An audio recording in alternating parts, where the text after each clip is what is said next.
let's talk about Dan Bilzerian for a bit. Oh, let's. I've been waiting for you to bring that up. So Dan Bilzerian, for anyone who's not familiar, he's become even more famous recently, basically. So for years, he's been this Instagram influencer who claimed to have made a lot of money playing poker and who became famous or got loads of followers for flaunting a certain lifestyle. That would be like that's one version. This is what I'm talking about. That's like one version of what it means to have a good life. Is Dan Bilzerian is like a very extreme representation of one answer to that question, which is basically maximally hedonistic and maximally materialistic and egoistic. So he just posts this content where it's always him, with helicopters and expensive cars and surrounded by scantily clad women all the time and flashing stacks of cash and alcohol and parties and so on and so forth, just to the absolute maximum. And he's gotten like more attention recently because, as it turns out, he's been sued and he apparently lost like $50 million with his company that, I'm sure if you'd asked him, he would tell you that it's the most successful company ever, but actually it was just bleeding money. And, the villa he said he owned, he actually rented and he got kicked out. And it's just all this. So it turns out, to no one's surprise, probably, that was all fake, right? So, but the point is, that's actually besides the point. I think because that happened, Dan Bilzerian is I think now almost everyone has heard of him, right? Before, he already had loads and loads of fans. But now even more people have heard about this. Because of the lawsuit and everything. And I think he just is a great representation of, in a way, an answer to the question of what is a good life that is very, very much in line with all of our cultural narratives. It's like the perfectly consumer-based answer. Well, having a good life is having loads of money and spending it on all kinds of shit you don't need, right? And so and I think that's something we often find, like, with influencer stuff, with inspirational stuff, with this kind of stuff, you are shown this imagery of desirable lifestyle that usually involves stuff you can't afford.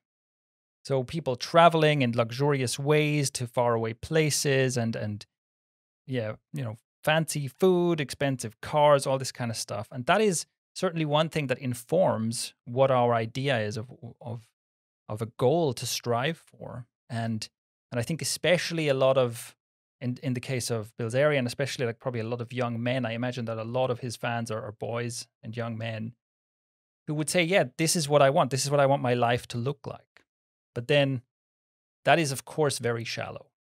And it lacks, you can be rich and surrounded by beautiful people and driving a Lamborghini and whatnot and be completely miserable. And you can still be completely captive. And I think that gets to one of the core values that we have at ikario. It's about freedom. And it's not just about the freedom of, I have all this money, I can be on an endless vacation, I can buy whatever I want. That is one kind of freedom, which is worth pursuing. It's nice to be financially free and to own your time and all that. But like I said, you can have all that and you can still be completely captive and completely needy for social validation.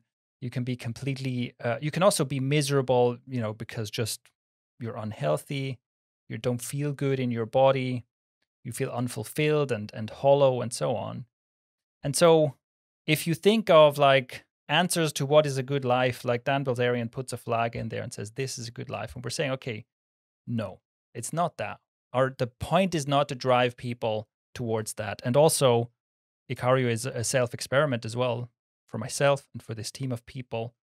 We are not aiming for that life, right? That's not what we're trying to do. We're not trying to make as much money as possible and spend it on expensive shit and flaunt it. In fact, there's quite a lot of that we are actively trying to get away from. We're looking at, okay, what is it in me that feels like it wants that? What in me wants people to see me, doing expensive things and wearing expensive clothes and getting some kind of validation? I want the likes, I want the followers. That part of me, to me, that part of me is essentially something that I want to free myself of. That is, the more I have that, the less free I am in that aspect of my life. It's always surprised me. It's never failed to surprise me how there will be stories that come down the pipe. I don't know what the expression is. About people who have this like material success, like Bilzerian, and there'll be like scandals that appear with like celebrities and stuff, and these people who masses of people aspire, whether they're consciously aware of it or not, to become like that. But they'll want to be like that. But then when these stories emerge, it's like they're kind of like, oh yeah, it's a story, but I still want to be like that. It's like it won't shatter the illusion completely. And there was an interesting thing when I think there was a time when H3H3, when Ethan Klein, because eventually he did these videos where he was making fun of Tai Lopez and the knowledge videos and stuff. And he eventually met Tai Lopez and did like a video. And in this video, it was really cool because Tai Lopez was actually being quite candid about his situation. Ethan was asking him questions about, okay, so why do you want to be rich and what's driving all this? And Tai was like, I don't really know. Some sort of inadequacy, I guess. And he says, it's not as if now that I've got all this money, I'm free of problems. He goes, for instance, now I can't stop like worrying whether my maid is stealing from me. And he goes, that's a problem I didn't have when I wasn't rich. I never thought about that. But it's as if Tai was talking about a whole new breed of problems emerged as a result of being financially free or financially, excessive in a way.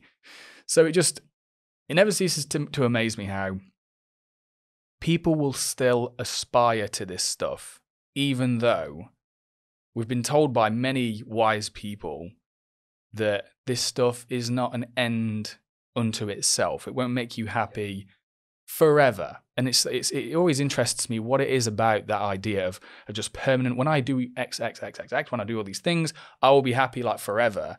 Yeah. And I think if you sat someone down and was like, do you really believe that? Like, do you really believe that if you achieved all these things, you would be permanently happy? They'd likely say, well, I don't know. I don't think so. But they're acting as if that were true. Yeah.